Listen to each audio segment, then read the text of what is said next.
Salut, ça va? Alors aujourd'hui, on va parler d'un sujet très intéressant. Est-ce que le speedrun, c'est de l'e-sport? Intéressant pourquoi? Tu vas voir.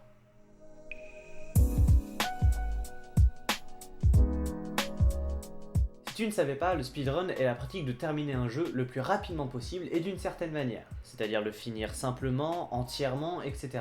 Par exemple, Torge a fini le jeu Zelda Ocarina of Time en 17 minutes et 13 secondes, alors que l'américain ZFJ l'a terminé entièrement en 4 heures 15 minutes et 3 secondes.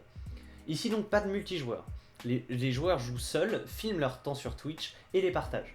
On a donc des records du monde suivant le jeu et la manière de le terminer. L'ancêtre de l'e-sport, comme en témoigne le film The King of Kong que je te conseille d'aller voir parce que c'est un super témoin de l'instabilité de l'e-sport à son commencement dans les années 80, était un peu de ce style-là. Chacun jouait dans son coin et comparait ensuite ses résultats pour déterminer un vainqueur. Il n'y avait pas de confrontation directe. Seulement aujourd'hui, avec l'explosion des jeux multijoueurs et de l'e-sport, cette pratique a peu à peu disparu de la scène compétitive. Pourtant, elle existe toujours. Mais est-ce que c'est toujours de l'e-sport, maintenant qu'on est passé de comparer des scores à comparer des temps? Pour Wikipédia, ça ne l'est pas, car pour eux, le sport électronique désigne la pratique régulière sur internet ou en LAN party d'un jeu vidéo obligatoirement multijoueur via un ordinateur portable ou une console de jeu.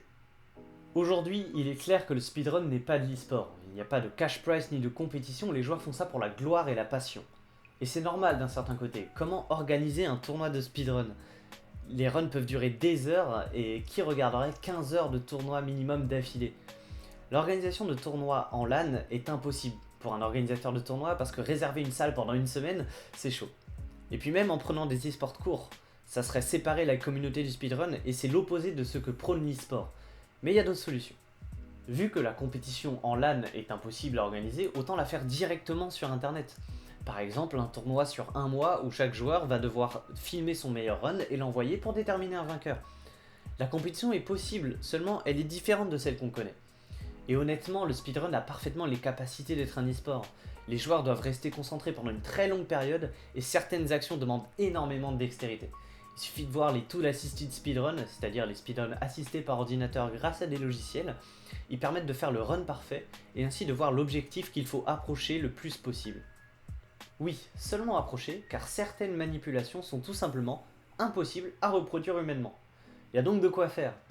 Et puis je pense qu'il y a un travail de mémoire assez conséquent, il faut connaître le jeu parfaitement.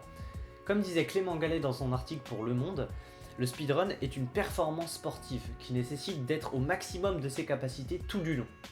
Le speedrun a donc la possibilité de devenir un e-sport. Il a les capacités pour, les joueurs et les performances. Reste à savoir si cette pratique, qui existe depuis plus de 20 ans maintenant, pourra se développer et voudra se développer dans le but d'être considéré comme tel. Parce que pour l'instant, il est plus considéré comme une activité à part, un loisir, ou encore utilisé pour la récolte de dons lors de l'Awesome Game Done Quick. A mon avis, le speedrun, c'est de l'e-sport. Le seul problème, c'est son image par rapport aux autres. Comme c'est une pratique très différente des e-sports d'aujourd'hui, il est mis à part, et c'est vraiment dommage, parce que c'est une activité incroyable.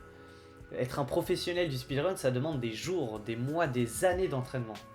Et toi, t'en penses quoi? J'aimerais bien avoir ton avis, savoir s'il diffère ou non du mien, et pouvoir en discuter. Hésite pas, c'est fait pour. Salut!